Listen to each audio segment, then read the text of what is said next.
गांव में एक शख्स मकई के भुने हुए भट्टे खा रहा था कि खाते हुए एक दाना नीचे गिर गया। करीब ही खड़ा हुआ मुर्गा दाने पर झपटा, लेकिन मुर्गे के पहुंचने से पहले ही उस शख्स ने दाना उठाकर मुंह में डाल लिया।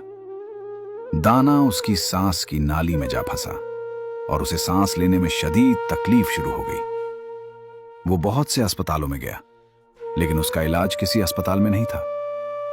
आखिर एक अस्पताल वालों ने उसके इलाज की हामी भर ली, लेकिन साथ ही कह दिया कि तुम्हारी जिंदगी की कोई गारंटी नहीं है, ये बात तुम्हें लिख कर देना पड़ेगी।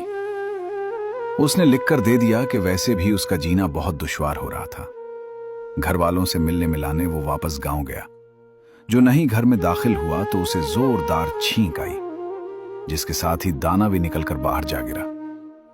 पास ही वही मुर्गा खड़ा था। उसने वो दाना इत्मीनान से चिग लिया। सबक: दाने दाने पे लिखा है, खाने वाले का नाम कोई कुछ भी कर ले, किसी दूसरे का रिस्क नहीं खा सकता। ये मेरे मौला की तकसीम है। सुभान अल्लाह।